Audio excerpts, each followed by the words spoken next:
Halo rekan trader dan sahabat-sahabat profit. Apa kabar? Ketemu lagi nih dengan Andrew Chai dalam channel profitstraining.com. Apa kabar semua teman-teman? Semoga sehat selalu ya. Tradingnya lancar, withdrawalnya lancar ya, sehingga kita bisa mendapatkan penghasilan yang lancar juga ya. Nah, supaya kita bisa withdraw lancar, tentu profitnya juga harus lancar ya. Nah, tidak lupa juga karena sekarang masih dalam bulan yang suci ya, itu juga mendoakan teman-teman yang menjalankan ibadah puasanya juga lancar ya. Amin ya. Oke. Nah, sambil nunggu berbuka puasa, sambil nunggu kita menjalankan ibadah, ya kita bisa mengisi dengan hal-hal yang positif ya. Salah satunya adalah menonton video profit training, bisa menambah pengetahuan dan juga knowledge kalian tentang industri perdagangan berjangka ya, baik itu trading saham, trading forex maupun trading yang lain ya, komoditi, emas, segala macam ya.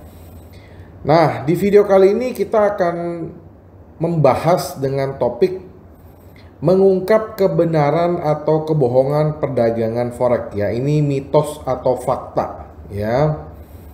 Nah, jadi buat teman-teman yang mau mengasah otak atau mau mengetes pengetahuan teman-teman di dalam video ini ya, Andrew sarankan teman-teman bisa menyiapkan alat tulis supaya mencatat ya apa-apa saja yang teman-teman akan catat.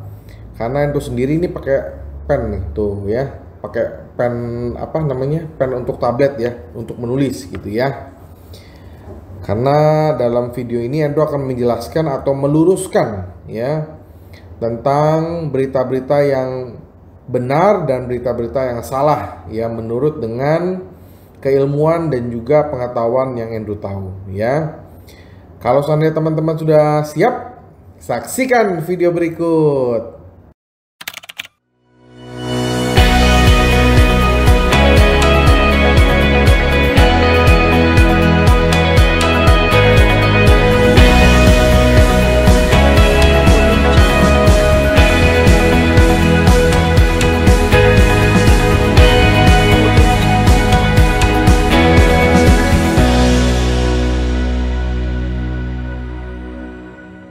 Nah, pertanyaan pertama nih ya, tahukah Anda tentang fakta perdagangan forex ya? Jadi trader itu adalah orang-orang yang bertransaksi di pasar forex ya, menghadapi rangkaian informasi ketika mereka mulai masuk di pasar atau market ya, dan mampu memilah kebijaksanaan dan menghindari kebodohan untuk bisa menjadi pembeda antara kesuksesan dan kegagalan. Nah, pertama terlebih dahulu pelajari kebenaran tentang perjalanan forex Anda sendiri ya. Dan ini akan membantu teman-teman untuk menemukan jenis trader seperti apa kalian itu ya. Jadi apabila kita ingin menjadi seorang yang mahir atau ingin menjadi trader yang serius, kita harus bisa memilih ya berita-berita yang benar, dan kita harus bisa memilih berita-berita yang salah atau yang hoax atau bisa dikatakan dengan mitos ya. Jadi sekarang itu zamannya adalah zaman media sosial, di mana banyak sekali berita-berita yang sengaja menyesatkan tentang industri perdagangan berjangka atau forex trading. Nah, dengan keilmuan Andrew coba akan menjelaskan ya fakta-fakta, atau kalau memang salah Andrew akan bilang salah ya, kalau memang itu mitos Andrew akan bilang mitos ya. Lanjut ya. Nah, ini benar atau bohong ya, benar atau salah trader membutuhkan latar belakang keuangan ya. Jawabannya adalah salah atau bohong ya. Jadi latar belakang keuangan bisa berguna dalam memahami cara kerja forex dan pasar lainnya.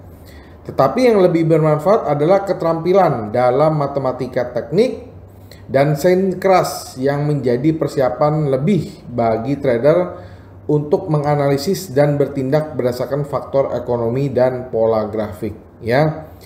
Jadi balik ya kepada pertanyaan, apakah seorang trader itu harus membutuhkan latar belakang keuangan ya? Jadi begini teman-teman ya, untuk menjadi seorang investor atau trader yang profitable di dalam forex, itu tidak mutlak harus menguasai latar belakang keuangan atau dia harus S1 manajemen, harus S1 ekonomi. Enggak harus ya. Siapapun itu dia berhak dan bisa menjadi seorang trader yang sukses asalkan dia itu punya kemauan belajar yang tinggi, punya kemampuan analisa yang baik, dan juga memiliki keterampilan untuk mengetahui pengetahuan-pengetahuan dasar tentang platform yang ia gunakan ya. Jadi menurut Andrew yang paling penting ya, yang teman-teman harus kuasain apabila teman-teman ingin menjadi seorang trader itu adalah teman-teman harus kuasai dulu mengenai analisa ya. Karena menurut Andrew analisa adalah kunci dari segala-galanya ya.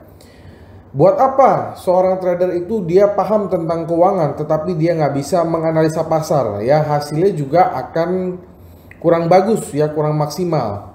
Tetapi lebih bagus lagi memang apabila ada orang yang kuat dalam hal analisa dan dia mengetahui atau familiar dengan keuangan, yaitu adalah sebuah nilai plus. Tetapi sekali lagi itu tidaklah mutlak ya untuk menjadi seorang investor atau seorang trader ya. Nah, jadi teman-teman yang bukan berasal dari ekonomi ya tidak perlu berkecil hati, karena pada dasarnya itu trading itu bisa untuk semua orang ya. Trading itu kan dagang. Jadi pada dasarnya semua orang itu bisa dagang ya. Bisa melakukan jual dan beli. Hanya memang perlu keterampilan tambahan, yaitu dengan cara keterampilan analisa yang terus teman-teman harus asah setiap hari, setiap jam, setiap detik ya, apabila teman-teman ingin mahir dalam dan teman-teman ingin lebih akurat ya dalam menentukan sebuah entry ya. Jadi itu ya teman-teman ya yang Andrew mau jawab gitu ya. Nah, pertanyaan selanjutnya nih ya. Benar atau bohong ya trading itu gampang ya. Nah, menurut teman-teman gimana? Ya, coba teman-teman tulis di kertas ya, atau di pause dulu videonya ya, jawab. Trading itu gampang, mitos atau fakta? Nah, dijawab ya. Jawabannya adalah benar ya. Jadi pada faktanya ya, perdagangan forex yang pertama, trading itu seperti menjalankan bisnis ya. Jadi untuk menjadi sukses, teman-teman perlu belajar dari kesalahan dan memiliki aturan untuk membantu melindungi modal Anda. Seperti bisnis ya, sangat penting untuk memiliki strategi yang tepat untuk berbagai kondisi pasar ya. Mendirikan bisnis itu mudah. Demikian pula dengan perdagangan juga mudah ya. Mengembangkan strategi yang sukses dengan menghasilkan uang itu baru bagian selanjutnya yang lebih sulit. Jadi trading itu sebenarnya jangan dipikir adalah satu hal yang rumit atau satu hal yang susah atau sulit ya. Tadi di awal Anda sudah singgung bahwa trading itu adalah sama seperti dagang, dimana kalau kita dagang itu adalah prinsipnya kita beli di harga rendah dan jual di harga tinggi ya. Nah, jadi sama seperti kalau kita dagang konvensional, jadi kita beli di harga rendah dan jual di harga tinggi. Contohnya kalau teman-teman mungkin yang dagang di marketplace ya, pasti teman-teman mencari barang yang semurah-murahnya, lalu teman-teman jual di harga yang tinggi ya, dan teman-teman mendapatkan selisih atau profitnya. Nah, sama trading itu juga seperti itu teman-teman ya. Jadi konsepnya itu sama, dan sekali lagi trading itu bisa dilakukan oleh semua orang tanpa terkecuali ya, asalkan teman-teman mau belajar, asalkan teman-teman mau serius, maka trading itu akan jadi lebih mudah dan tingkat keakuratan teman-teman untuk pengambilan posisi akan lebih tinggi ya. Yang selanjutnya ya, benar atau bohong ya, mitos atau fakta, Anda tidak bisa sukses dengan akun kecil. Nah, ini yang dijawab ya. Oke, jawabannya adalah tergantung ya. Nah, bisakah teman-teman sukses dengan akun yang kecil? Nah, itu tergantung pada definisi Anda tentang sukses ya. Jadi kecil atau besar itu sebenarnya relatif ya. Kecil bagi Andrew belum tentu kecil bagi teman-teman. Kecil bagi teman-teman belum tentu kecil bagi Andrew. Jadi kecil atau besar itu sangat-sangatlah relatif ya. Nah, sebuah akun harus cukup besar untuk mengakomodasi parameter resiko yang tepat. Tetapi kesuksesan itu relatif ya. Nah, jadi besar kecil aja tadi sudah relatif, dan ukuran sukses itu juga relatif. Jadi sangat-sangat relatif jadi teman-teman. Misalnya ada yang bertanya seperti ini ya. Orang itu bisa dikatakan kaya pada saat kondisi seperti apa? Nah, ini juga jawabannya ambigu atau relatif ya. Jadi ada orang yang sudah punya rumah ya, sudah punya mobil, sudah punya apartemen, dianggap kaya. Tapi ada sebagian orang ya yang dia bisa mungkin setiap tahun berlibur, makan secara cukup, ya walaupun nggak punya mobil, nggak punya rumah, itu juga dianggap kaya. Jadi sangat-sangat relatif sekali, ya. Karena kaya atau miskin itu tidak memiliki ukuran yang pasti, ya.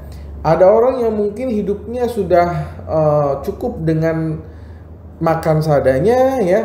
Dia bisa melewati hidup, itu dia sudah merasa cukup dan dia merasa kaya, ada, ya. Jadi sekali lagi kaya atau miskin itu tidak bisa diukur dengan uang berapa ya. Itu adalah kepuasan dari diri masing-masing dan sekali lagi tergantung dari sudut pandang individu yang menilai ya. Sekali lagi kita melihat si A begini, oh dia kaya, tapi menurut orang lain bisa saja si A itu belum kaya ya. Jadi sangat-sangat tergantung ya. Nah, jadi sama ya, dengan kesuksesan itu juga relatif ya. Jadi tingkat pengembalian yang tinggi didasarkan pada persentase dan bukan pada jumlah uang. Oke, sekarang Andrew jelasin ya teman-teman ya. Banyak juga yang bertanya kepada Andrew, berapa sih modal ideal ya? Berapa sih modal ideal apabila kita ingin melakukan satu aktivitas dengan trading ya? Jadi begini teman-teman. Kalau kita mengatakan modal, sekali lagi itu kembali balik pada kesiapan dana ya. Nah, Andrew akan bertanya kepada teman-teman, berapa dana yang teman-teman sekarang yang tidak terpakai ya. Misalkan teman-teman punya tabungan 10 juta misalkan ya. Nah, kalau teman-teman hanya punya 10 juta, maka Andrew sarankan jangan 10 jutanya untuk trading ya. Bisa saja teman-teman pakai di angka 2 juta, bisa aja teman-teman pakai di angka 3 juta untuk trading, sehingga 7 jutanya atau 8 jutanya bisa sebagai untuk saving atau keperluan yang lain. Karena begini teman-teman, trading itu merupakan salah satu instrumen yang paling beresiko. Kenapa tadi Andrew bilang angka 2 juta? Karena angka 2 juta itu adalah angka minimum di mana ya seorang trader atau seorang investor bisa membuka akun di broker atau pialang yang legal dan resmi di Indonesia. Sementara kalau kita melihat broker-broker luar atau broker-broker asing, itu hanya $1 saja sudah bisa trading. Jadi sekali lagi itu sangat-sangat relatif ya. Tetapi apabila teman-teman bertanya kepada Andrew, ya Andrew bisa sarankan teman-teman modal ideal nih bagi Andrew ya, untuk teman-teman ya. Teman-teman bisa menggunakan angka $1.000. Nah, ini Andrew tulis ya. Modal ideal menurut Andrew adalah $1.000. Nah, $1.000 ya. Dan kebanyakan memang tools dari Andrew ya, tools dari Professioning, entah itu bentuknya IE ya, atau forex copy ya, atau misalnya indikator ya. Nah, itu yang disarankan menggunakan modal $1.000, di mana ini adalah modal yang sangat-sangat ideal menurut Andrew ya. Tetapi sekali lagi ya, ideal bagi Andrew belum tentu ideal bagi orang lain. Ada juga teman-teman yang merasa 10.000 itu terlalu kecil misalnya. Ya teman-teman bisa gunakan yang lebih besar ya. Misalnya teman-teman punya dana 1M ya. Berarti artinya 10.000 ini hanya 10% dari modal teman-teman. Dan ini sangatlah kecil. Nah sekali lagi itu tergantung dari sudut pandang teman-teman ya. Andrew nggak bisa menentukan secara pasti, karena yang tahu dompet teman-teman, yang tahu tabungan teman-teman adalah Anda sendiri, bukan Andrew. Oke? Nah, benar atau bohong ya? Mitos atau fakta trader yang untung memenangi banyak perdagangan ya? Coba dijawab dulu teman-teman. Oke, yang dijawab ya. Jawabannya adalah bohong atau salah ya. Banyak trader sukses yang akan kehilangan lebih banyak perdagangan daripada yang mereka yang memenangkan. Tetapi seringkali hal itu tidak mengganggu mereka. Fokuslah untuk mendapatkan persiapan yang tepat daripada mengkhawatirkan yang gagal. Jadi begini teman-teman, kita sebagai seorang trader ya tidak harus berpaku kepada berapa banyak ya, berapa banyak posisi yang benar atau berapa banyak posisi yang biru ya. Jadi yang harus kita perhatikan adalah ya, ada yang disebut namanya, ini yang ditulis ya teman-teman ya. Ada yang namanya disebut dengan ROI ya, Return of Investment. Jadi begini teman-teman ya, bisa aja trader tersebut dalam 10 kali transaksi ya, misalkan 4 kali ya, hanya 4 kali aja ini menyentuh TP ya, tetapi 6 kali ini menyentuh stop loss ya. Artinya apa? Posisi benernya lebih sedikit dong ya, lebih sedikit. Lebih sedikit daripada yang stop loss. Tetapi kalau TP-nya ini kita rewardnya lebih tinggi, nah maka yang terjadi ROI dari sebuah tradingan tersebut pasti akan menghasilkan sebuah plus ya. Nah memang lebih bagus apabila dari 10 kali transaksi ya TP-nya lebih banyak. Tetapi banyak juga teman-teman yang dari 10 kali transaksi nih ya, TP-nya misalnya 9 ya, 9 TP ya. Tapi begitu kena stop loss ya, baru kena stop loss ini langsung MC. Nah, ini juga salah teman-teman. Jadi kita harus pakai risk and reward itu yang harus bagus sekali ya. Nah, bagaimana risk and reward yang bagus? Risk itu minimal adalah 1:2 ya. Jadi resiko kita harus lebih kecil daripada dia punya reward ya. Jadi kalau seandainya kita memiliki risk dan reward yang baik ya, walaupun kita kena stop loss 6 kali tapi kita TP-nya 4 kali, alhasil ya return kita akan tetap plus gitu loh.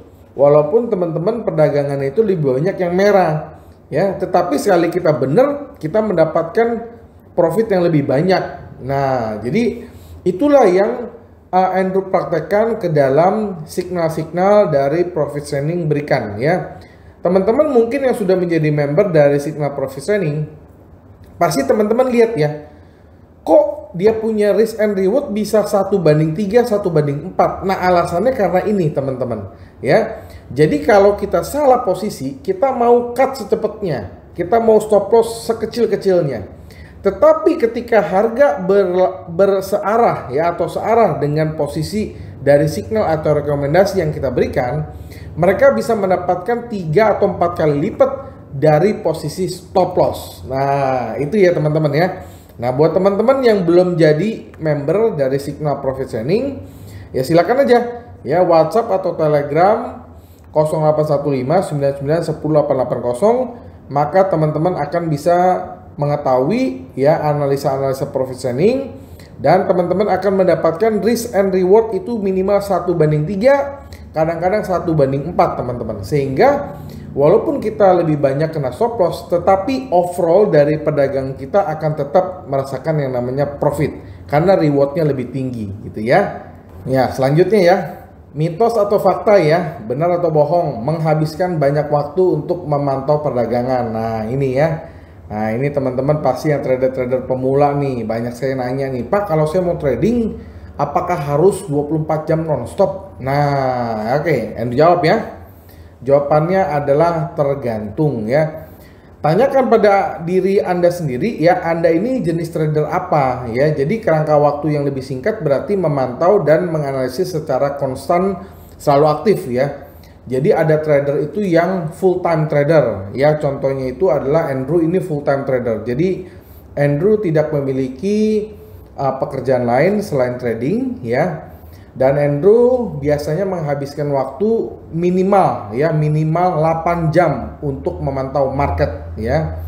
Nah, 16 jam sisanya itu adalah Andrew pakai 8 jam adalah untuk tidur. 8 jam sisanya Andrew pakai untuk misalnya mengerjakan hal-hal yang lain. Jadi biasanya 8 jam lah Andrew pakai untuk kerja gitu ya.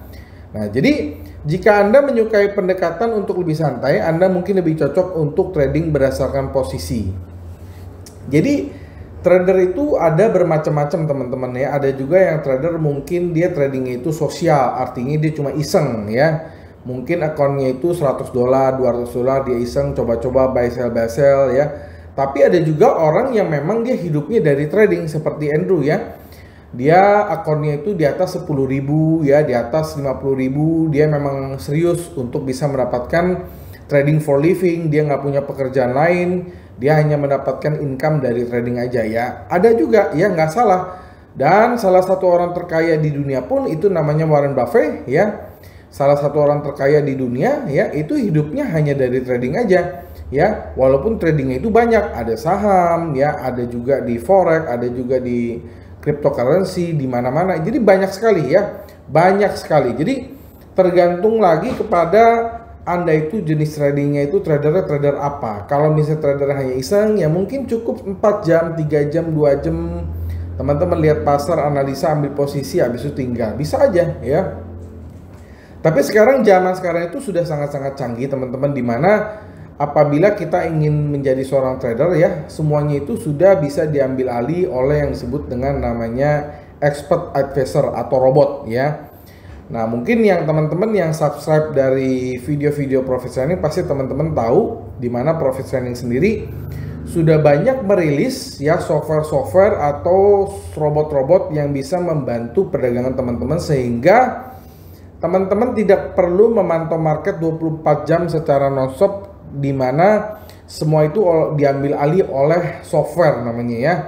Nah, itu banyak sekali. Andrew nggak akan cerita di dalam video yang singkat ini, karena untuk penjelasan robot mungkin nanti Andrew akan buatkan video lanjutan untuk menjelaskan secara detail mengenai cara kerja robot dan mengapa trader yang profesional pun ya, dia tetap butuh bantuan dari robot. Nah, jadi itu ya teman-teman ya. Nah, yang selanjutnya adalah benar atau bohong ya, stop loss yang solid mengalahkan mental stop loss. Nah ya, ini buat yang takut-takut sama stop loss nih ya. Oke, yang dijelasin teman-teman ya. Jadi jawabannya adalah benar ya. Sangat mudah untuk mengabaikan stop loss ya. Jadi ketika perdagangan berjalan sesuai keinginan Anda, tanda dolar dapat membutakan Anda, tetapi Anda harus melindungi diri dari perubahan pasar. Jadi begini teman-teman ya, sebagai trader pemula ya, maka kita wajib ya, nah ini Endo tulis lagi ya. Jadi sebelum kita melakukan trading, kita harus tentukan yang namanya trading plan. Trading plan ini adalah rencana transaksi. Nah, trading plan itu yang baik adalah kita harus menentukan di mana entry. Ya, entry itu adalah kita mau buy atau kita mau sell. Nah, setelah kita menentukan entry, kita harus menentukan di mana stop loss-nya. Ya, stop loss ini adalah gunanya untuk membatasi kerugian. Ya. Jadi ketika harga berbalik tidak searah dengan posisi kita, maka sudah ada proteksi ya dari sebuah stop loss ya. Nah, jadi yang disarankan buat teman-teman yang pemula, sekali lagi wajib disarankan menggunakan stop loss ya. Nah, setelah kita menentukan stop loss, baru kebalikannya kita menentukan sebuah take profit ya. Ini adalah untuk profit ya. Membatasi kita mau ambil profit di mana supaya kita nggak serakah. Nah, jadi trading plan itu terdiri atas 3 ini ya teman-teman ya. Entry-nya di mana, stop loss-nya di mana, dan kita mau profit di berapa. Ada juga orang yang trading tanpa menggunakan stop loss, ada ya, ada. Tetapi ingat, itu adalah biasanya orang yang tingkat pengetahuannya sudah menengah atau ke atas ya. Karena dia tahu ketika harga berbalik ke bawah, ya bisa saja dia top up dananya atau dia bisa menggunakan strategi yang lain. Ya, itu ada ya, tetapi sekali lagi itu hanya untuk trader menengah ke atas yang tidak menggunakan stop loss ya. Tapi untuk trader-trader pemula yang disarankan udah pakai aja, karena memang stop loss ini kan merupakan fitur dari MetaTrader ya. Ada lagi tingkatan lanjutan dari stop loss adalah namanya trailing stop. Kalau trailing stop ini dia stop lossnya ngikutin ya, ketika teman-teman profit dia akan ngikutin harganya, ngikutin harga dia naik gitu ya. Ini merupakan tingkatan lanjutan dari sebuah stop loss. Nah, jadi yang disarankan sekali lagi buat pemula ya pakai stop loss saja deh untuk memproteksi supaya teman-teman terhindar dari yang namanya margin call ya. Oke, lanjut ya. Nah, mitos atau fakta ya, benar atau bohong, sukses berasal dari perdagangan dengan spread yang terketat, spread kecil ya. Nah, menurut teman-teman gimana? Jawabannya bohong ya. Spread mungkin mewakili biaya utama perdagangan, tetapi itu bukan segalanya dalam memilih pasar Anda. Teman-teman mungkin menemukan aset yang memiliki spread lebar, tetapi mewakili peluang kuat karena volatilitasnya. Demikian pula ya, teman-teman mungkin menemukan aset dengan likuiditas tinggi dengan spread ketat ya, tetapi itu tidak menunjukkan banyak potensi perdagangan ya. Yang terpenting teman-teman harus membiarkan keputusan perdagangan Anda diatur oleh pengaturan yang disajikan pasar, bukan ukuran spread. Jadi banyak juga teman-teman yang nanya, "Pak, kalau saya mau trading, saya mau milih pair yang spreadnya kecil." Ya. Sebenarnya bukan spread yang kecil yang kita harus perhatikan dulu, tetapi dalam kita menentukan sebuah pasar entry, yang kita harus tentukan adalah di manakah momen itu sedang muncul ya. Misalnya nih, Endo ambil contoh, misalnya di euro spreadnya lagi kecil ya, 1 sekian pips saja, kecil sekali ya. Tapi lagi nggak ada momen. Sedangkan kita mau masuk di gold ya, walaupun spreadnya besar, tetapi ini lagi ada momen, ini lagi ada fundamental yang bagus, ini ada berita yang sangat-sangat mendukung. Nah, jadi buat apa kita ambil di posisi euro yang spread kecil tetapi sedang tidak ada momen ya, daripada kita ambil market gold yang memang probability untuk benarnya lebih tinggi. Nah, jadi spread itu dikalahkan oleh momentum di pasar. Kalau momentum di pasar itu sedang besar di pair apapun, walaupun spreadnya tinggi, maka teman-teman Endo sarankan ambil di situ. Nah, makanya lah begitu terjadi news, biasanya broker akan memperlebar spread ya. Itu broker biasa yang akan memperlebar. Kenapa? Karena pasarnya biasa mudah ditebak, pasarnya itu mudah diprediksi, makanya broker harus mengantisipasi, pasar mengantisipasi dengan cara memberikan spread yang lebar. Nah, biasanya Andrew akan memperhatikan pasar ketika spread itu dia melebar secara tidak wajar. Biasanya menurut Andrew itu adalah satu market yang lebih mudah diprediksi ya, karena itu mungkin terjadi sebuah news, karena itu mungkin terjadi sebuah momentum yang sangat besar ya. Jadi ya, kalau teman-teman yang sudah medium dan lebih canggih lagi, mereka akan mencari justru yang spreadnya lebar ya. Karena kalau spreadnya lebar, lebih mudah kita tahu arahnya ini mau kemana, mau buy apa mau sell, itu pasti ketahuan sekali di dalam market. Mata teman-teman akan terlatih untuk itu nantinya ya. Mitos atau fakta ya, benar atau bohong, keahlian dalam analisis ekonomi itu penting. Oke, menurut teman-teman gimana? Ayo coba jawab. Andrew lanjut ya. Jawabannya adalah benar ya. Jadi benar dikatakan bahwa keahlian dalam analisa ekonomi itu penting ya.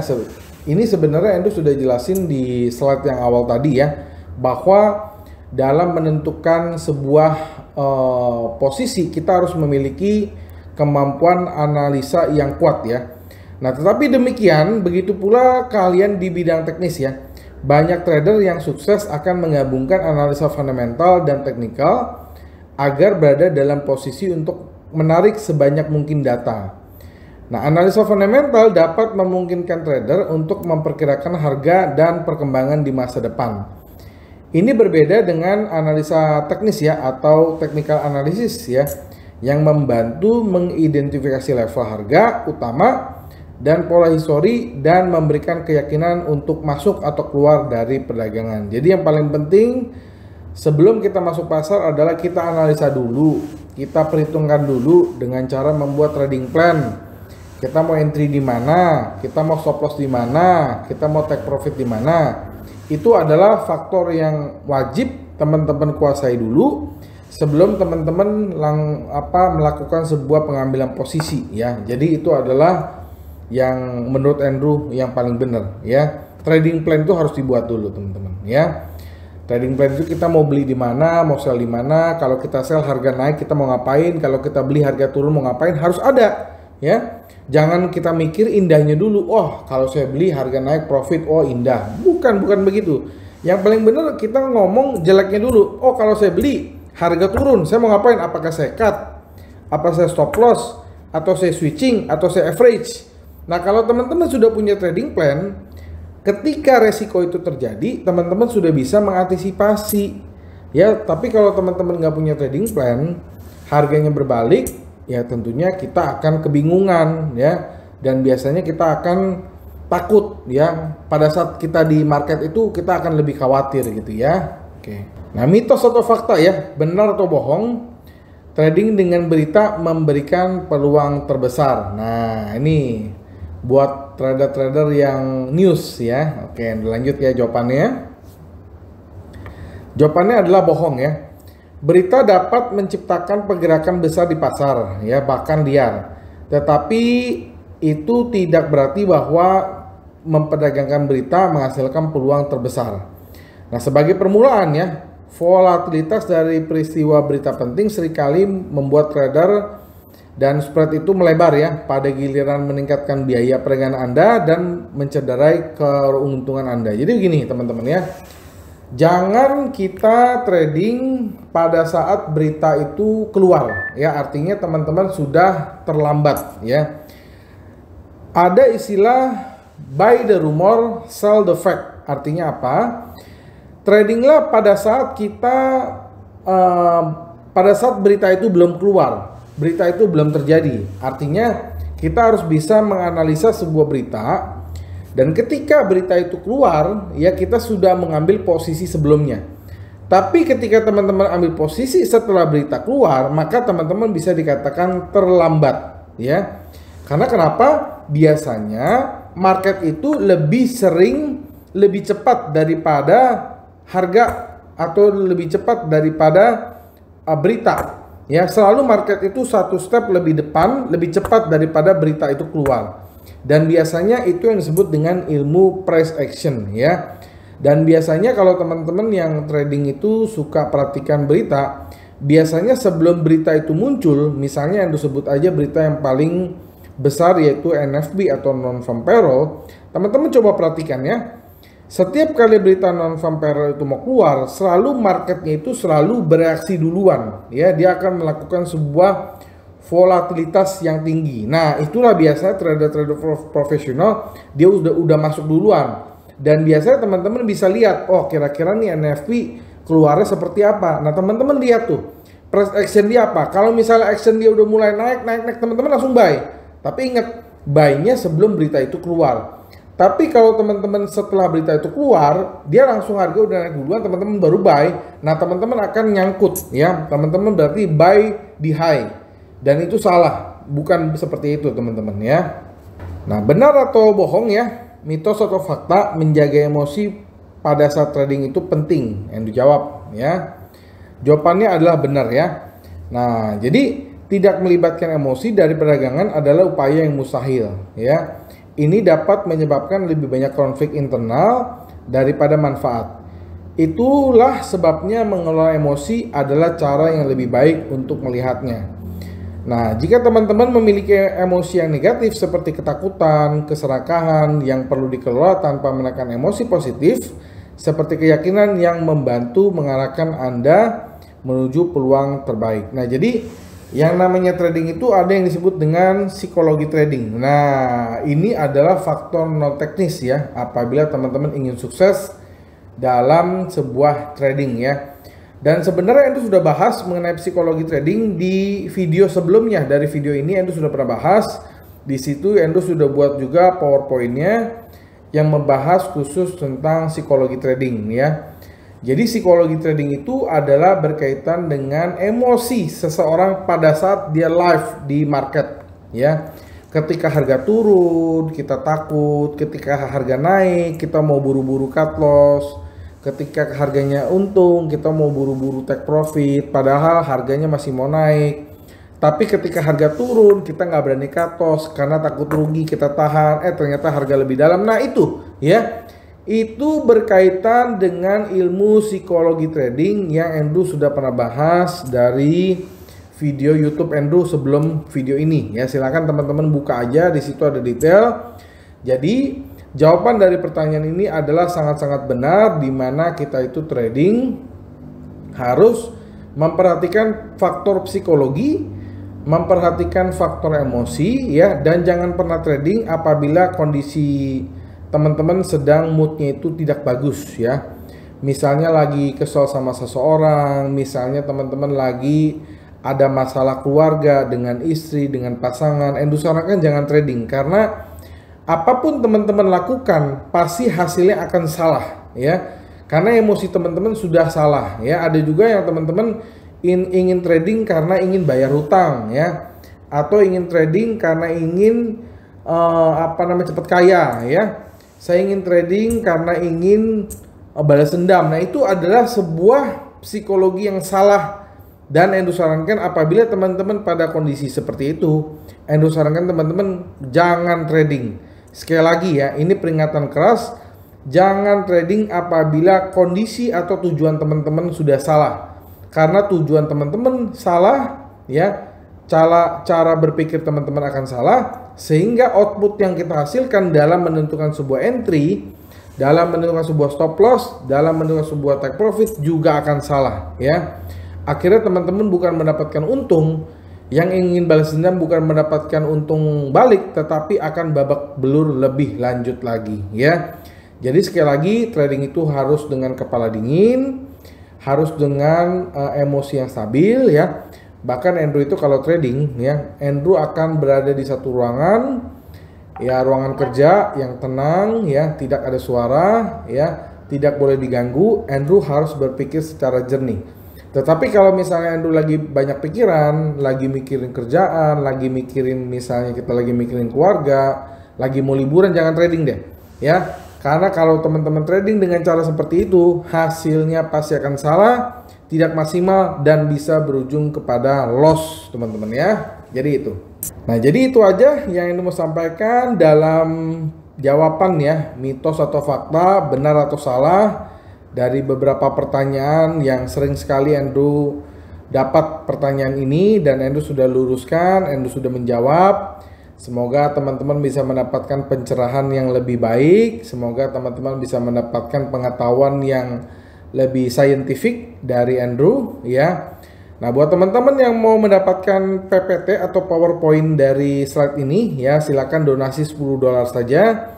Tetapi buat yang mau gratis ya, silakan like, komen, subscribe, dan share video ini, dan di capture lalu dikirim ke email profittraining@gmail.com, sehingga Andrew bisa memberikan PowerPoint ini untuk jadi bahan pembelajaran teman-teman secara gratis ya.